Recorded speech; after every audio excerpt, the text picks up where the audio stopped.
এই তুই চেনাস আমারে? এই বিদ্যুৎ ধরে ধাক্কা দিছস, তুই চেনস আমি কেডা? তুই আর একবার খালি ধাক্কা দিয়ে দেখ আমি কে, তোর এখনই সব কয়ে দিব। তুই এত বড় মাস্তান রে, তুই আমারে ট্রেড দেস? এই নে দিলাম ধাক্কা। কে তুই ক?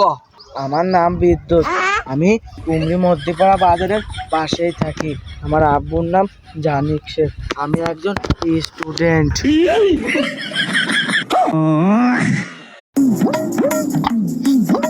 এই তুই চেনাস আমারে? এই বিদ্যুৎ ধরে ধাক্কা দিছস, তুই চেনস আমি কেডা? তুই আর একবার খালি ধাক্কা দিয়ে দেখ আমি কে, তোর এখনই সব কয়ে দিব। তুই এত বড় মাস্তান রে, তুই আমারে ট্রেড দেস? এই নে দিলাম ধাক্কা। কে তুই ক? আমার নাম বিদ্যুৎ, আমি কুমড়ি মধ্যপাড়া বাজারের পাশেই থাকি। আমার আব্বুর নাম জানিক শেখ, আমি একজন স্টুডেন্ট।